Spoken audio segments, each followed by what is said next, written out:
بسم اللہ الرحمن الرحیم۔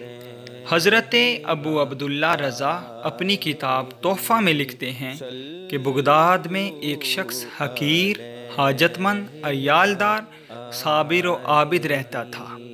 ایک دن وہ رات کو نماز کے لیے اٹھا تو اس کے بچے بھوک کی وجہ سے رو رہے تھے۔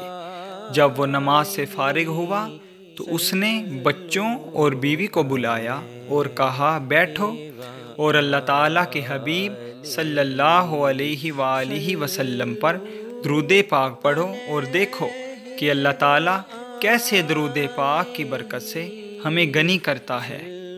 وہ سب بیٹھ گئے اور درود شریف پڑھنا شروع کر دیا۔ درود پاک پڑھتے پڑھتے بچے تو سو گئے اور اللہ تعالیٰ نے اس مرد صالح پر بھی نیند مسلط کر دی۔ جب آنکھ سو گئی تو قسمت جاگ اٹھی۔ وہ شاہ کونین صلی اللہ علیہ وآلہ وسلم کے دیدار سے فیض یاب ہوا۔ آپ صلی اللہ علیہ وآلہ وسلم نے اسے تسلی دی اور فرمایا، صبح فلاں مجوسی کے گھر چلے جانا اور اسے میرا سلام کہنا، نیز یہ کہنا کہ تیرے حق میں جو دعا ہے وہ قبول ہو چکی ہے اور تجھے اللہ کے رسول صلی اللہ علیہ وآلہ وسلم فرماتے ہیں کہ اللہ کے دیے میں سے میری یعنی قاصد کی مدد کر۔ یہ فرما کر آپ صلی اللہ علیہ وآلہ وسلم تشریف لے گئے اور وہ شخص بیدار ہوا تو انتہائی خوش تھا، لیکن اس نے دل میں سوچا کہ جس نے خواب میں حضور صلی اللہ علیہ وآلہ وسلم کو دیکھا اس نے الحق حضور صلی اللہ علیہ وآلہ وسلم کو ہی دیکھا، کیونکہ شیطان حضور صلی اللہ علیہ وآلہ وسلم کی شکل میں نہیں آ سکتا، اور پھر یہ بھی محال ہے کہ حضور صلی اللہ علیہ وآلہ وسلم مجھے ایک آگ کے پجاری مجوسی کے پاس بھیجیں اور پھر اس کو سلام بھی فرمائیں، یہ کیسے ہو سکتا ہے؟ یہ سوچ کر وہ پھر سو گیا تو خواب میں پھر حضور صلی اللہ علیہ وآلہ وسلم کا دیدار ہوا اور آپ صلی اللہ علیہ وآلہ وسلم نے وہی حکم فرمایا۔ جب صبح ہوئی تو وہ مجوسی کے گھر پہنچ گیا، کیونکہ وہ علاقے کا ایک مالدار اور وسیع کاروبار والا شخص تھا، لہٰذا اس کے ارد گرد اس کے کافی کارندے بھی تھے۔ مجوسی نے اسے اجنبی دیکھ کر پوچھا، کیا آپ کو کوئی کام ہے؟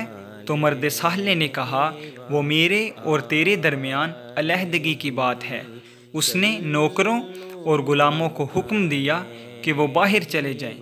جب تخلیہ ہوا تو مرد صالح نے کہا، تجھے ہمارے نبی صلی اللہ علیہ وآلہ وسلم نے سلام فرمایا ہے۔ یہ سن کر مجوسی نے کہا، تمہارا نبی کون ہے؟ مرد صالح نے فرمایا، محمد صلی اللہ علیہ وآلہ وسلم۔ یہ سن کر مجوسی نے کہا، کیا آپ کو معلوم نہیں کہ میں مجوسی ہوں اور میں ان کے لائے ہوئے دین کو نہیں مانتا؟ اس پر اس مرد صالح نے کہا، جی ہاں میں جانتا ہوں، لیکن میں نے 2 بار آپ صلی اللہ علیہ وآلہ وسلم کی زیارت کی ہے اور مجھے انہوں نے اسی بات کی تاکید فرمائی ہے۔ یہ سن کر مجوسی نے اللہ تعالیٰ کی قسم دلائی کہ کیا واقعی تجھے تمہارے نبی صلی اللہ علیہ وآلہ وسلم نے بھیجا ہے؟ اس نے کہا، بالکل، اللہ پاک شاہد ہے اور مجھے یہی فرمایا گیا ہے۔ پھر مجوسی نے کہا، اور کیا کہا؟ تو اس مرد صالح نے کہا، آپ صلی اللہ علیہ وآلہ وسلم نے مزید فرمایا ہے کہ اللہ تعالیٰ کے دیے سے مجھے کچھ دے اور یہ کہ تیرے حق میں دعا قبول ہے۔ مجوسی نے پوچھا، تجھے معلوم ہے وہ کون سی دعا ہے؟ اس نے جواباً کہا، مجھے علم نہیں۔ پھر مجوسی نے کہا، میرے ساتھ اندر آؤ، میں تمہیں بتاؤں وہ کون سی دعا ہے۔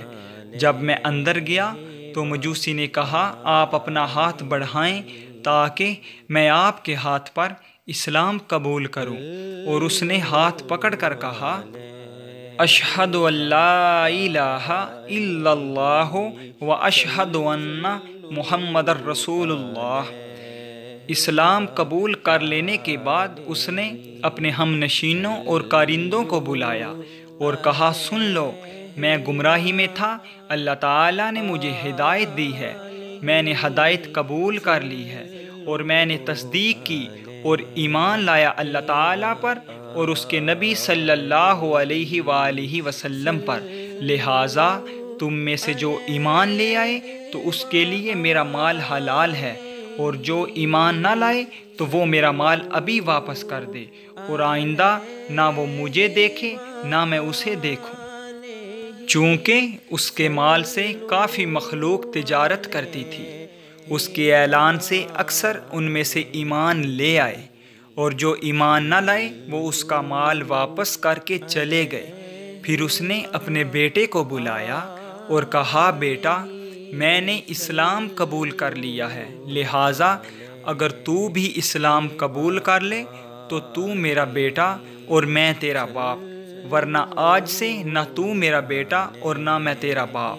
یہ سن کر بیٹے نے کہا، ابا جان، جو راستہ آپ نے اختیار کیا ہے میں اس کی مخالفت ہرگز نہ کروں گا، سن لیجئے، اشہد ان لا الہ الا اللہ و اشہد ان محمد الرسول اللہ۔ پھر اس نے اپنی بیٹی کو بلایا جو کہ اپنے ہی بھائی سے شادی شدہ تھی، اور یہ مجوسیوں کے مذہب کے مطابق تھا۔ اس نے اپنی بیٹی سے بھی وہی کہا جو بیٹے سے کہا تھا۔ یہ سن کر بیٹی نے کہا، مجھے قسم ہے خدا کی، میرا شادی کے دن سے آج تک اپنے بھائی سے ملاپ نہیں ہوا، بلکہ مجھے سخت نفرت رہی ہے۔ اس کے بعد اس نے کلمہ بھی پڑھا اور مسلمان ہو گئی۔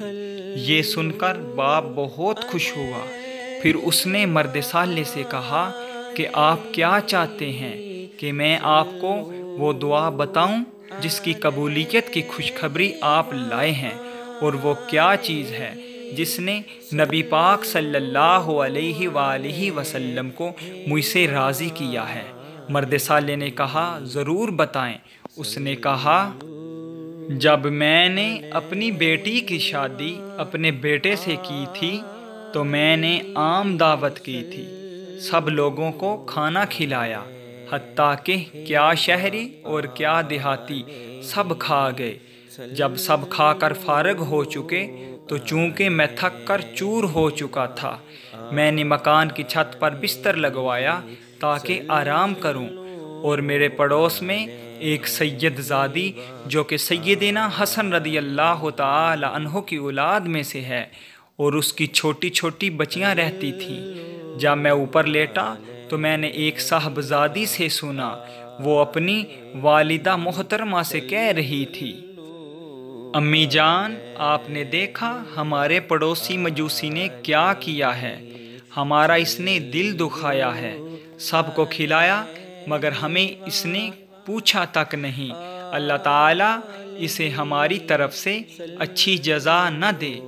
جب میں نے اس شہزادی سے یہ بات سنی تو میرا دل پھٹ گیا اور سخت کوفت ہوئی، ہائے، میں نے ایسا کیوں کیا؟ میں جلدی سے نیچے اترا اور پوچھا کہ یہ کتنی شہزادیاں ہیں؟ تو مجھے بتایا گیا کہ 3 شہزادیاں ہیں اور ایک ان کی والدہ محترمہ ہے۔ میں نے کھانا چنا اور 4 بہترین جوڑے کپڑوں کے لیے اور کچھ نقدی رکھ کر نکرانی کے ہاتھ ان کے گھر بھیج دیے، اور خود پھر مکان کی چھت پر چڑھ کر بیٹھ گیا۔ جب وہ چیزیں جو میں نے بھیجی تھیں ان کے ہاں پہنچیں تو وہ بہت خوش ہوئیں، اور شہزادیوں نے کہا، امی جان، ہم کیسے یہ کھانا کھائیں جب کہ بھیجنے والا مجوسی ہے؟ یہ سن کر ان کی والدہ نے کہا، بیٹی، یہ اللہ تعالیٰ کا رزق ہے، اس نے بھیجا ہے۔ تو شہزادیوں نے کہا، ہمارا مطلب یہ نہیں ہے، بلکہ ہمارا مطلب یہ ہے کہ ہم کھانا ہرگز نہ کھائیں گی جب تک وہ مجوسی ہے۔ پہلے اس کے لیے اپنے نانا جان صلی اللہ علیہ وآلہ وسلم کی شفاعت سے اس کے مسلمان ہونے اور اس کے جنتی ہونے کی اللہ تعالیٰ سے دعا کریں۔ ان شہزادیوں نے دعا کرنا شروع کی اور ان کی والدہ محترمہ آمین کہتی رہیں، لہٰذا یہ وہ دعا ہے جس کی قبولیت کی بشارت نبی پاک صلی اللہ علیہ وآلہ وسلم نے تیرے ہاتھ بھیجی ہے۔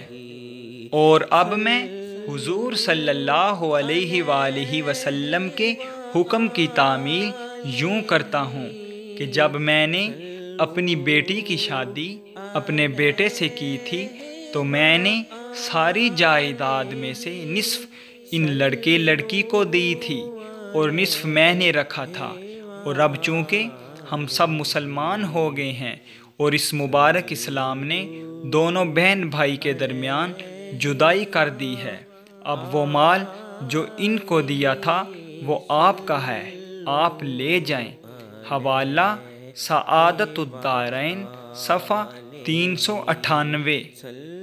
حاصل کلام، اس واقعہ سے یہ ثابت ہوتا ہے کہ اللہ تعالیٰ نبی پاک صلی اللہ علیہ وآلہ وسلم پر درود شریف کی کثرت کرنے والوں کے لیے غیب سے مصائب و آلام کا حل عطا کرتا ہے، نیز یہ کہ سادات کرام کی خدمت کرنے سے اللہ تعالیٰ اور اس کے حبیب صلی اللہ علیہ وآلہ وسلم راضی ہوتے ہیں اور اس کے عوض جنت اور شفاعت نصیب ہوتی ہے۔ اور یہ بات بھی واضح ہوتی ہے کہ نبی پاک صلی اللہ علیہ وآلہ وسلم اپنی امت کے ہر فرد سے بِإِذْنِ اللہ واقف ہیں۔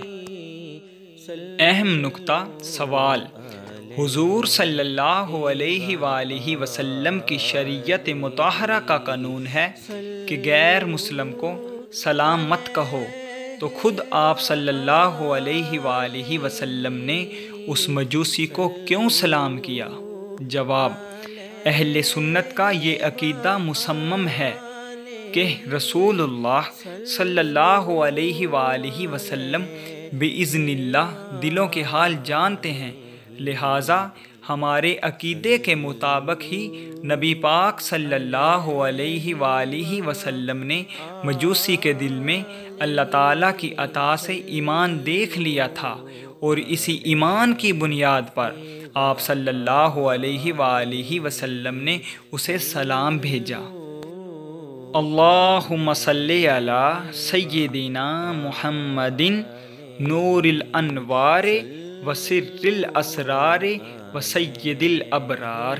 اللہم صلی علی سیدنا محمد وعلی آلہ واصحابہ صلاۃ تکون لنا امانا من کل خوف۔